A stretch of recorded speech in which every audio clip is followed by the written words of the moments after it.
자, 우리 옆에 분들과 인사합시다. 하나님의 사랑으로 사랑합니다라고 인사합시다. 자, 우리 옆에 분들 안아주고 악수하고 머리 쓰다듬고 꼬집고 깨물고 하면서 다시 한번 인사합시다. 주의 사랑으로 사랑합니다라고 다시 한번 인사합시다. 자, 우리 앞뒤로도 인사해 봅시다. 함께 예배 드릴 수 있게 되어 영광입니다라고 인사합시다. 자, 오늘 봉독한 말씀을 가지고 따라합시다. 하나님은 준비된 자를 사용하신다. 믿으십니까? 정말 하나님은 준비된 자를 사용하십니다.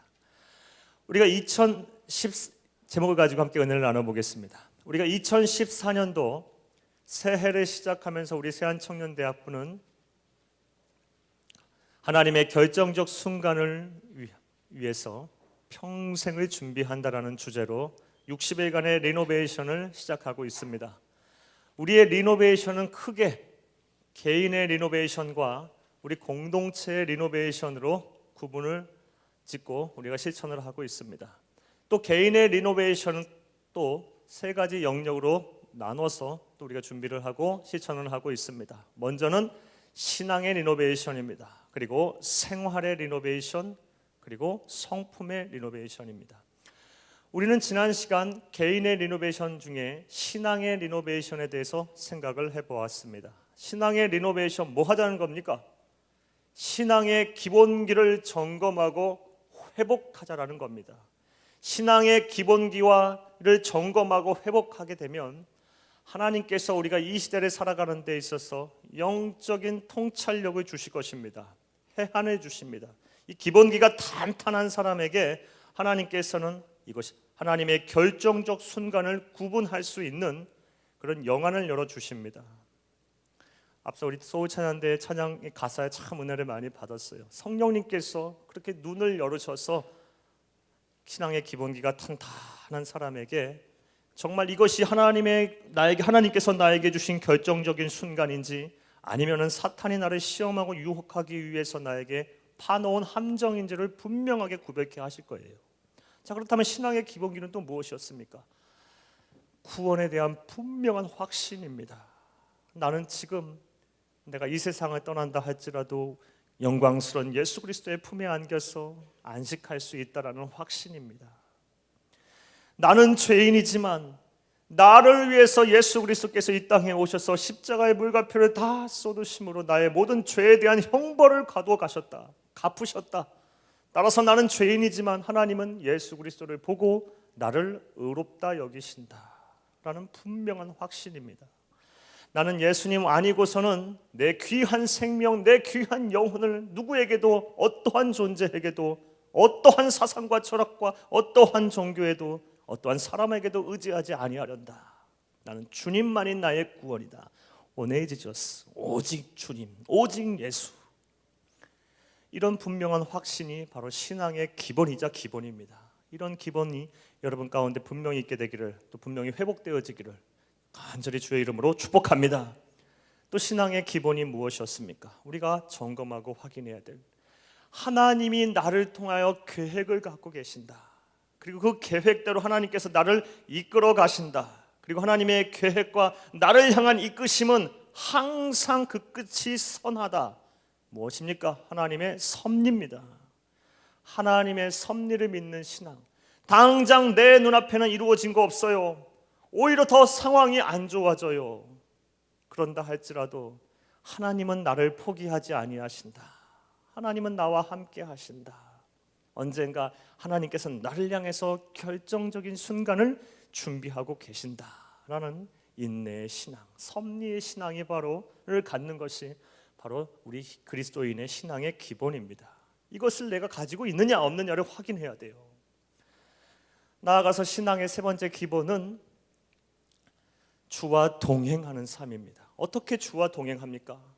하나님과 어떻게 우리가 동행합니까? 하나님과 기도함으로, 하나님 앞에 나와 기도함으로, 정한 시간을 놓고 하나님과 대화함으로, 그분께 나의 마음을 드리고 그분께 나의 소원을 아뢰고 그분께 나의 상한 마음, 아픈 마음을 그대로 보여드림으로 하나님과 대화하는 이 기도의 시간이 나에게 있어야 돼요. 그리고 하나님의 말씀을 통해서 묵상하고 고민하고 이 말씀이 나에게 주어지는 은혜가 뭘까? 나는 이 말씀을 가지고 이 세상을 어떻게 살아야 될까를 부단히 고민하며 실천하는 삶, 이게 바로 주와 동행하는 삶이에요. 이런 경건의 이런 훈련, 연습이 내 삶 속에 분명히 자리 잡고 있는가 없는가, 이것을 점검하자는 것이 바로 신앙의 리노베이션의 핵심이었습니다. 이것들이 안 되어지면 여러분은 절대로 하나님의 결정적인 순간을 포착할 수 있는 영적인 통찰력을 얻을 수가 없습니다. 세상에 많은 사람들이 이 세상을 살아가는 데 있어서 이것이 정말 하나님의 때인지, 아니면 나의 욕심으로 비롯된, 나의 사심으로 비롯된 때인지, 아니면 사탄이 나를 유혹하고 시험에 들게 해서 더 어려운 지경으로 하나님으로부터 더 멀어지게 만들게 하는 함정인지 헷갈리는 사람들이 너무 많아요. 신앙의 기본기가 회복되어지시기를 간절히 주의 이름으로 축복합니다.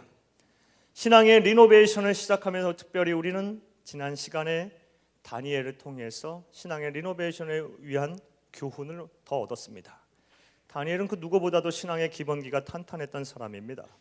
다니엘이 신앙의 리노베이션을 향해서 우리에게 준 교훈은 크게 두 가지였습니다. 먼저는 어떠한 상황 속에서라도, 심지어 내가 손해를 보고 어려움을 당하는 환경 속에서도 절대로 신앙의 기본은 무너뜨려서는 안 된다는 거였어요. 우리는 이것을 배웠어요. 여러분, 이렇게 살게 되기를, 저와 여러분이 이렇게 살게 되기를 간절히 주의 이름으로 축복합니다. 또 무엇이었습니까? 신앙의 기본을 지키기 위해서 세상과 타협을 해서도 안 되지만 세상과 단절된 삶을 살아서도 안 된다는 거였어요. 이것도 분명하게 우리가 기억하고 우리 마음에 새기고 평생을 살아야 되는 것이었습니다. 자, 오늘은 이제 신앙의 리노베이션을 이어서 생활의 리노베이션에 관한 이야기를 해보겠습니다. 생활의 리노베이션의 목적은 분명합니다. 생활의 리노베이션의 목적은 하나님의 결정적 순간을 맞이하기 위해서 내가 실제적으로 어떠한 준비를 해야 하는지에 대해서 깨달아 아는 것이 바로 생활의 리노베이션의 목적입니다.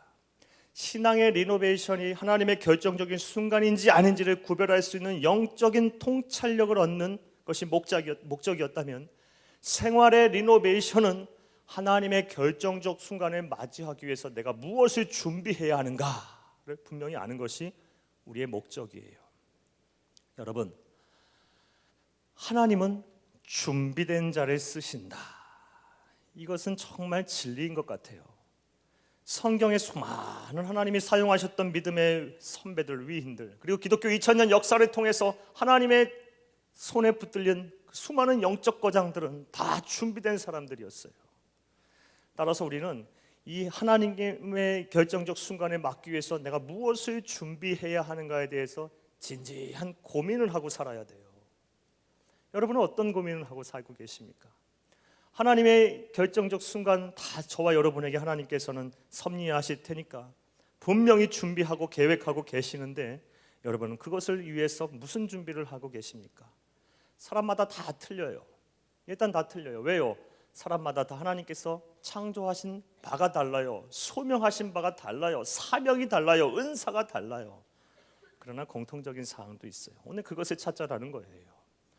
우리는 이러한 고민, 이러한 준비를 위해서 우리에게 도움을 줄 수 있는 위인 하나를 또 찾았습니다. 역시 누굽니까? 60일간 리노베이션의 롤 모델이 될 수 있는 다니엘입니다. 오늘 봉독한 말씀을 통해서 다니엘이 어떠한 준비를 해서 하나님의 결정적인 순간을 맞이했는지에 대해서 그 답을 얻어보려고 합니다. 자, 이제부터 다니엘이 어떠한 준비를 했는지, 그리고 우리가 다니엘을 통해서 무슨 준비를 해야 하는지를 배워봅시다. 자, 따라합니다. 첫째로, 크게 따라합니다. 첫째로, 지혜를 얻기 위해 노력하며 하나님의 결정적 순간을 준비하였다. 다시 한번 크게 따라합니다. 첫째로, 지혜를 얻기 위해 노력하며 하나님의 결정적 순간을 준비하였다. 지혜를 준비했어요. 지혜. 이게 참 중요한 거예요. 오늘 다니엘서 2장 말씀, 우리 번복한 말씀 2장 말씀에 보면 바벨론 제국의 절대 권력자였던 느부갓네살 왕이 참 대단한 일을 벌입니다. 이 절대 권력자였던 이 느부갓네살 왕은 폭군이었어요. 그가 어느 날은 꿈을 꾸고 나서 왕궁에 있는 모든 지혜자들에게 이야기를 합니다.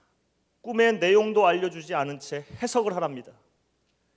꿈의 내용을 알려주고 해석을 하라고 한다면 왕의 궁전에 있던 박사들이나 술객들이나 아니면 갈대아 술사들이나 점쟁이들이나 이 사람들은 전문적으로 꿈에 대해서 연구를 하고 또 꿈을 해석했던 사람들이에요.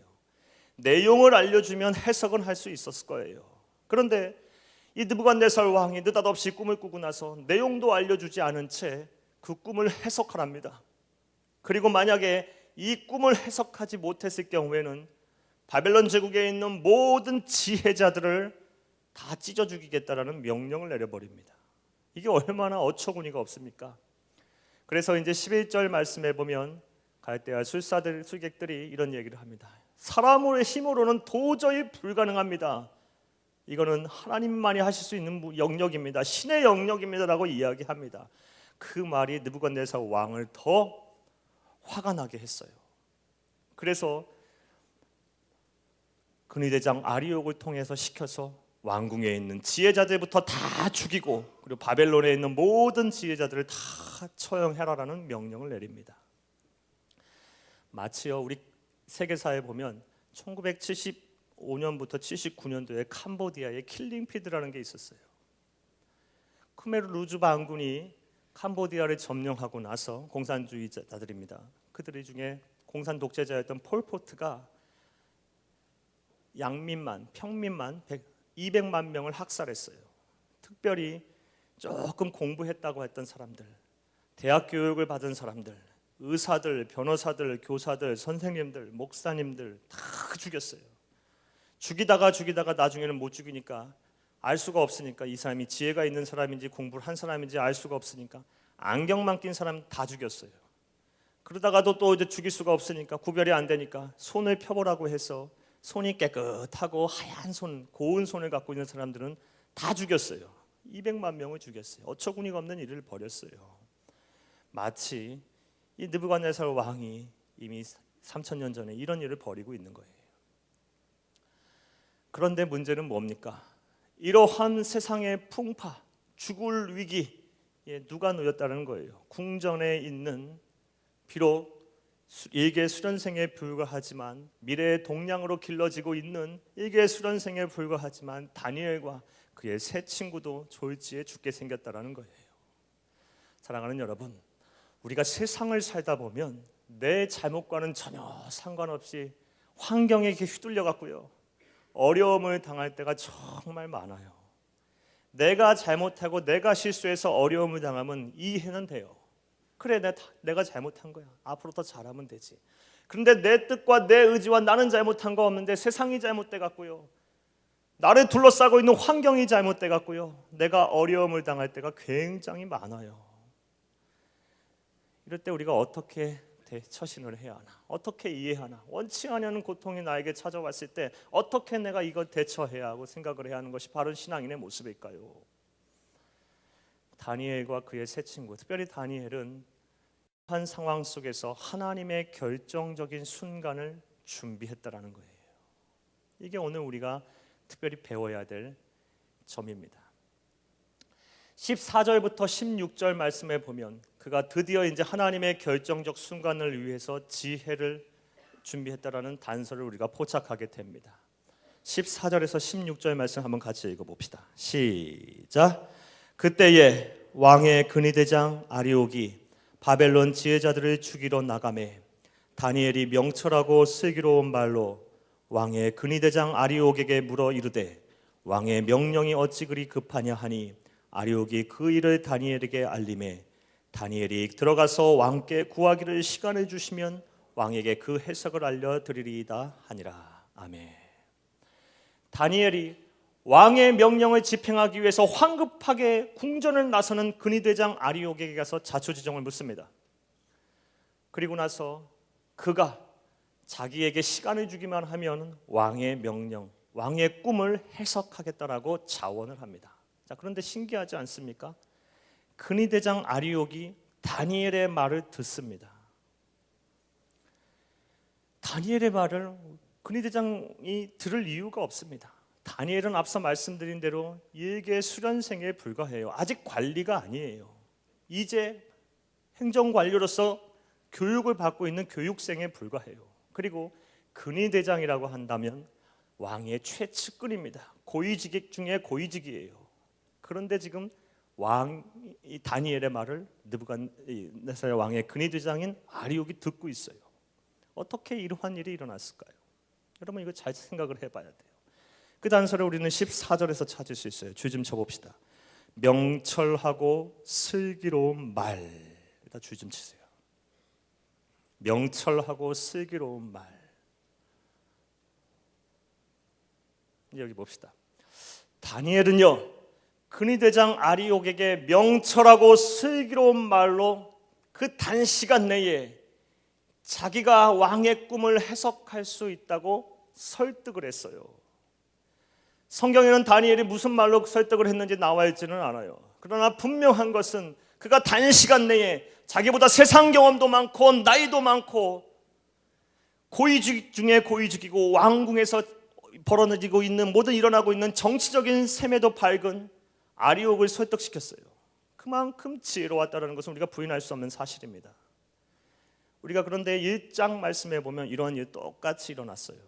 1장 말씀에서도 다니엘이 왕이 하사한 음식과 포도주를 거부하는 장면에서 그것이 우상에게 절한 것이고 우상에게 드린 제물이었기 때문에 내가 먹지를 않겠다라고 거부하는 그 장면에서도 왕의 궁전에서의 모든 살림살이를 책임지고 있는 환관장에게 요구하는 데 있어서 아주 지혜롭고 아주 온유한 말로 설득하였다라고 나와 있어요.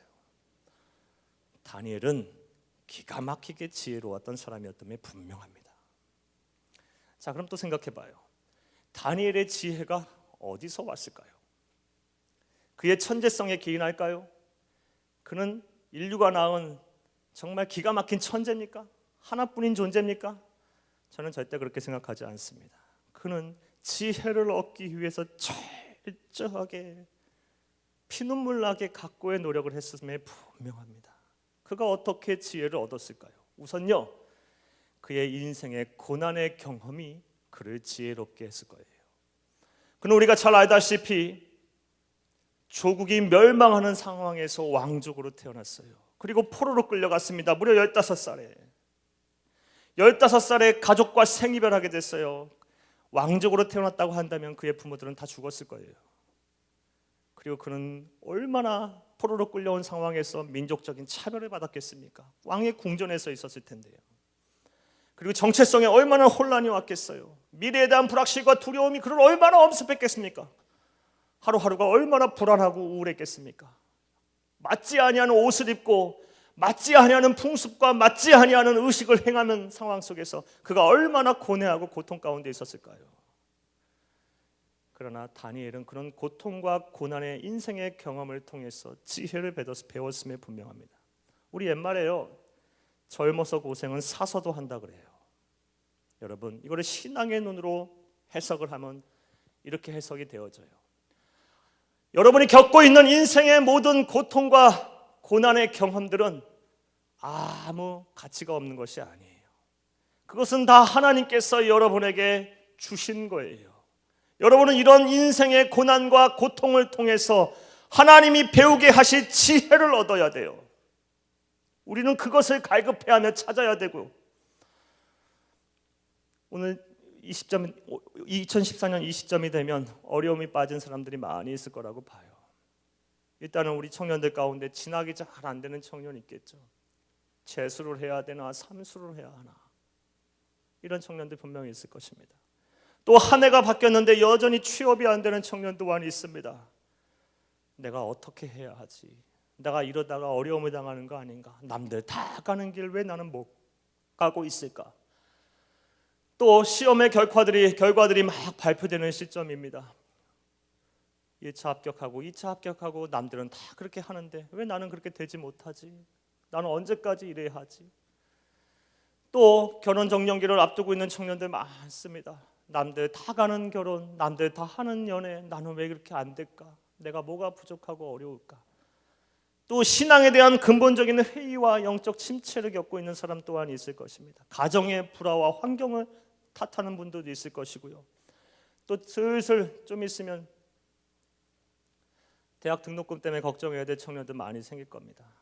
남들은 부모 잘 만나서 학비 걱정 안 하고 학교도 다니건만 왜 나는 꼬박꼬박 매 학기마다 등록금 때문에 걱정해야 되고 또 힘들어해야 하고 휴학을 때로는 밥 먹듯이 해야 하나, 아르바이트가 고되고 힘들고 또 그것 갖고는 안 돼서 또 학자금을 대출받고 이런 생활을 계속하는 것 때문에 고민하는 청년 또한 있을 것입니다. 직장에서도 마찬가지입니다. 내가 하고 싶어서 내가 하고 정말 원해서 직장을 다니는 게 아니라 이거 아니면 할 수가 없어서 어쩔 수 없어서 다니는 청년 또한 많이 있을 거라고 생각이 되어집니다. 그것으로 인해서 때로는 고통으로 찾아오고 고난이 되어서 여러분의 마음이 갈기갈기 찢어진 청년 또한 많이 있을 거라고 생각이 되어집니다.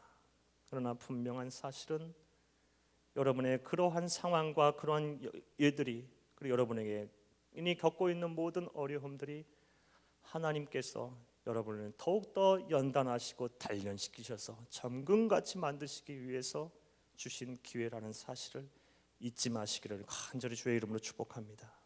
여러분은 이런 기회를 통해서 배워야 돼요. 지혜를 배워야 돼요.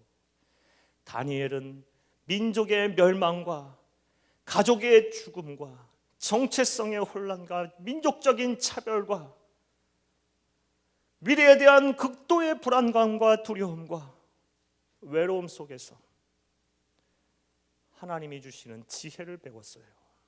그가 그렇게 피눈물 나게 배웠기 때문에 그는 누구보다도 하나님의 결정적인 순간을 포착할 수 있는 준비가 되어 있었던 것입니다.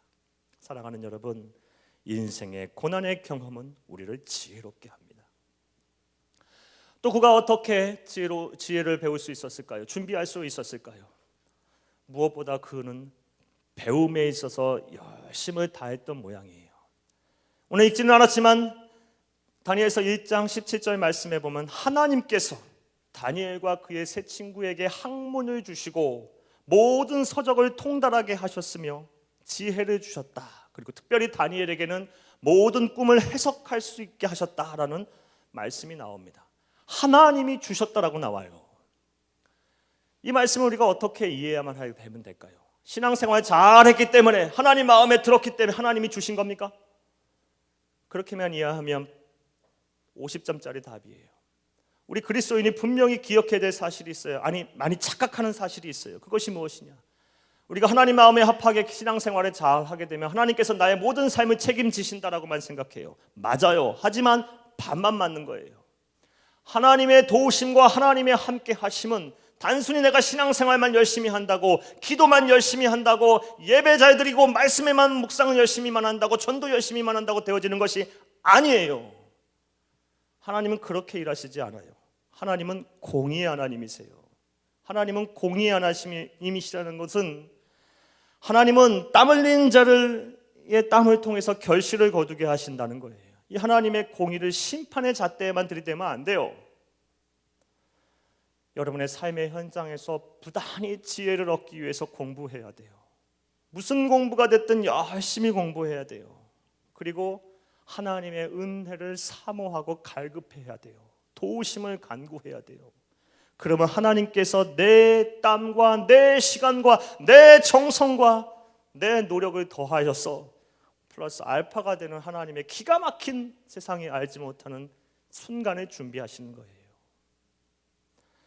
다니엘서 1장 17절 하나님이 그들에게 학문을 주시고 모든 서적을 통달케 하시고 지혜를 얻게 하시고 다니엘에게 특별히 꿈을 꾸기 해석할 수 있는 능력을 허락하셨다는 것은 그들이 얼마나 타지에 와서 바벨론의 학문과 세상의 모든 서적들을 통달하기 위해서 일단 언어부터도 헷갈리지 않았겠습니까?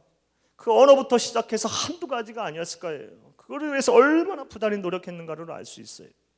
그리고 하나님께서는 그 위에 하나님의 결정적 순간을 예비하시고 준비하셨던 것입니다.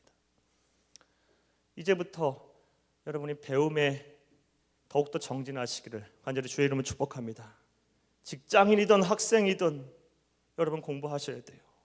부단히 공부하셔야 돼요. 특별히 다니엘은 히브리인이었어요. 하나님의 선택을 받은 백성이었어요. 어려서부터 철저하게 여호와를 경외하는 것이 모든 지식의 근본이라는 사실을 그는 분명히 깨달아 알았어요. 그가 얼마나 하나님의 말씀을 묵상했을까요? 하나님의 말씀을 얼마나 읽고 하나님의 말씀대로 살기 위해서 얼마나 부단히 애를 썼을까요? 성경 좀 읽으세요. 부탁입니다. 하나님의 말씀을 좀 열심히 묵상해 보세요.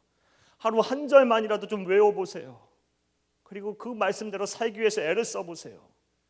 그냥 애를 쓰는 정도가 아니라 고민해가면서 왜 나는 이렇게 살지 못할까? 왜 하나님께서는 나에게 무엇을 원하시고 요구하실까? 나는 이 말씀 속에서 어떻게 살아야 되는 것인가를 진지하게 고민해가면서 몸부림쳐가면서 기도해가면서 그 말씀을 지키려고 애를 써보세요. 그런 몸부림과 그런 배움의 노력이 여러분 삶 가운데 있다면 분명히 하나님께서는 그 말씀 위에 지혜를 더하여 주실 거예요. 제가 지지난주에 우리 신학대학원생들 만나고 나서 마음이 찢어지게 아팠어요. 앞으로 한국 교회의 목회자로서 서야 될 신학대학원생들 만나고 왜 마음이 찢어지게 아팠냐면 기숙사를 잠깐 가서 애들하고 학생들하고 이야기를 좀 했는데 대학원생들하고 이들의 삶이 그렇게 경건하지가 못해요. 밤새 게임해요. 온라인 게임을 하고 있어요. 기숙사에서 앞으로 하나님의 교회를 책임져야 되고 하나님의 나라 확장을 위하여 성도들을 목양해야 되고 하나님 말씀 속에 삶을 바르게 전해야 될 목회자의 작은 동량들이 밤새도록 온라인 게임에 빠져 있어요. 이게 오늘날 우리들의 모습이에요. 여러분은 어때요? 방학이라고 그렇게 살고 있지 않습니까? 직장인데도 딴 생각으로 여러분의 세상적인 세속적인 생각으로 미쳐 있지는 않습니까? 배움과는 전혀 상관없이 그냥 오늘 즐기고 마자라는 그런 여가를 즐기라는 생각으로만 가득 차 있지는 않습니까? 공부하세요. 하나님 말씀을 특별히 공부하세요. 묵상하시고 열심히 그 말씀대로 살기 위해 애를 써보세요. 다니엘에게는 이게 있었던 거예요. 그가 피눈물 나게 이런 노력을 하였기 때문에 그런 준비를 하였기 때문에 하나님께서는 지혜를 준비케 하셔서 지혜를 얻게 하셨고 그 짧은 순간에 환관장과 근위대장을 설득시키게 하셨고 그 근위대장을 통하여서 왕을 아련할 수 있는 기회를 마련하게 돼요. 다니엘이 어떻게 근위대장이 있지 않았으면 왕을 만날 수가 있었겠어요? 그는 말씀드린 대로 예계 수련생에 불과해요. 수많은 인재들 중에 하나예요. 관리가 아닙니다. 근위대장을 그의 지혜로움에 탐복하였기 때문에 그가 손해를 보고 희생할 것을 각오하고 그는 군인이잖아요. 왕명을 집행해야 돼요. 신속정확하게. 그러나 그것을 다 뒤로 미룬 채 이 지혜로운 다니엘을 신뢰해서 그에게 하나님의 결정적인 순간으로 이끌었던 장본인이 되었던 것입니다. 사랑하는 여러분, 지혜를 준비합시다. 저와 여러분이 이것을 열심히 준비합시다. 인생의 경험을 통해서 고난의 경험이라 할지라도 그것을 통해서 하나님께서 나에게 무엇을 배우게 하실까를 진지하게 찾아가면서 삶의 자리에서 너무 낙심하고 절망하지 말고 하나님이 주신 은혜와 소망을 바라보면서 내가 무엇을 배워야 할까를 긴장하게 고민하고 열심히 공부하셔서 하나님의 뒤에 주신 지혜를 잘 준비하시는 여러분 되시기를 주의 이름으로 축복합니다. 둘째로 그가 무엇을 준비하였을까요? 따라해 봅시다. 둘째로 사람을 대할 때에 집중하며 하나님의 결정적 순간을 준비하였다. 사람을 대할 때 집중했어요. 이것을 우리는 잊지 말아야 돼요. 앞서 말씀드린 대로 환관장과 근위대장의 마음에 들었어요. 어떻게 이런 일이 일어났을까요? 다니엘은 별난 종자였겠습니까? 그가 뇌물을 바쳤겠습니까? 아니에요. 수많은 인재들 가운데 뽑혀온 사람들 한둘이 아니었지 않겠습니까? 125도나 되는 지역이에요. 어마어마한 나라예요. 지금의 미국보다 큰 나라예요. 영토가요. 그러한 지역에 있던 수많은 인재들이 몰려왔는데 그 가운데 다니엘과 그의 세 친구, 특별히 다니엘이 환관장과 왕의 궁전에서 모든 살림을 책임지는 환관장과 왕의 친복 중에 신복인 오늘날의 경호실장과 같은 근위대장의 마음에 들었어요. 어떻게 이것이 가능했을까요? 뭐 별거 없어요. 윗사람에게 잘했던 거예요. 성실했던 거예요. 공손했던 거예요. 그들이 하나님을 경외하는 백성이 아니었지라도 그들에게 잘했던 거예요. 윗사람에게 잘했던 거예요. 여러분, 우리가 무엇을 준비해야 할까요? 하나님의 결정적 순간을 위해서 우리가 무엇을 준비해야 할까요? 사람은 절대로 혼자서 못 큽니다. 이거 기억하십시오. 혼자서 크는 독불장군은 이 세상에 없습니다. 누군가가 나보다 앞서서 성공한 사람, 나보다 앞서서 그 길을 밟아본 사람이 나를 인정하고 이끌어 줄 때 내가 크는 거예요. 이거는 불신자나 그리스도인이나 상관없이 다 같이 정되는 원리예요. 잘해야 돼요. 잘. 직장에서 내 마음에 들지 않은 상사가 있다고 함부로 하지 마세요. 무시하지 마세요.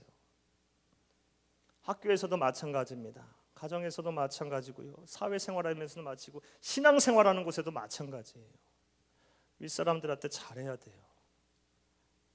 하나님을 대하듯 주를 사랑하듯 그런 사람들에게 잘 대하셔야 돼요.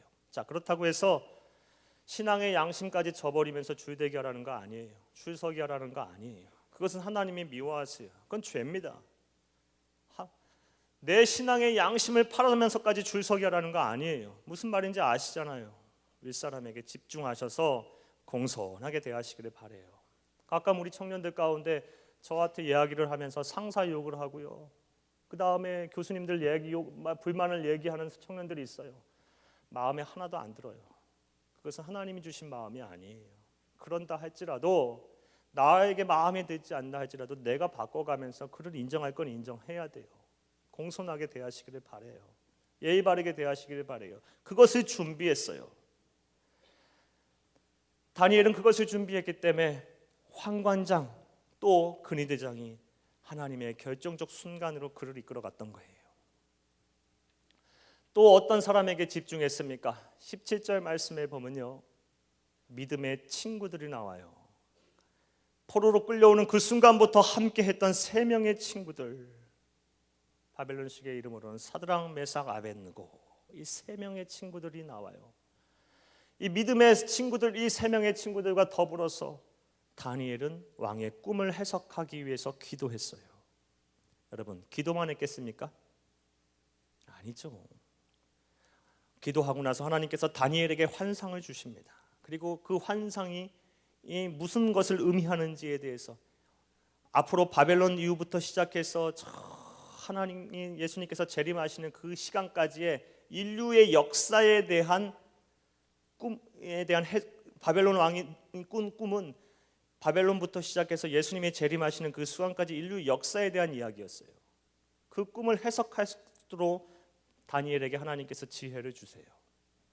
그리고 나서 다니엘이 끝났을까요? 친구들 잘가 그리고 말았을까요? 아니겠죠. 어떻게 왕 앞에 가서 이야기를 할까? 그리고 어떻게 왕에게 이 얘기를 잘 설득할까? 그리고 그 후에는 어떤 일이 일어날까? 또 우리가 어떻게 처신해야 할까?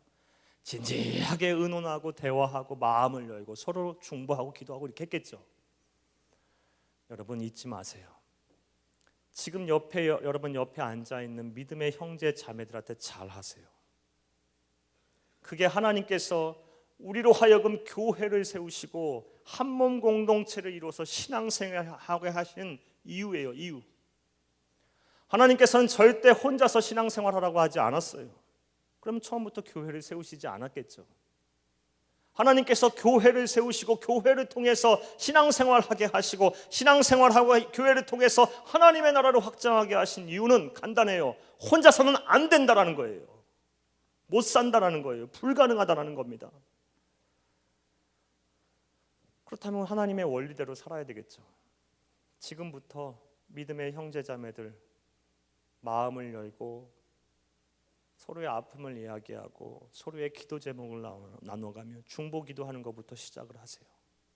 그리고 여러분 형제자매들에게 집중하셔서 믿음의 형제자매들에게 잘하시기를 간절히 주의 이름으로 축복합니다.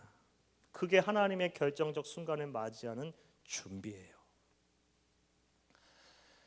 사랑하는 여러분, 오늘 본문 말씀을 통하여 우리는 두 가지의 준비됨을 해야 된다는 것을 우리는 보았어요. 지혜를 준비해야만 합니다. 인생의 고된 경험이라 할지라도 나의 지나온 모든 삶을 통하여 하나님이 주신 지혜를 찾아야 되고요. 끊임없이 배우고 노력하면서 갈급해하는 심령으로 하나님께 지혜를 간구하고, 특별히 하나님의 말씀으로 여러분이 지혜자로 거듭나시기를 간절히 주의 이름으로 축복합니다. 나아가서 사람에게 집중하십시오. 특별히 여러분의 윗사람들한테 잘 하십시오. 교제권 안에 있는 여러분의 상사들한테 잘 하십시오.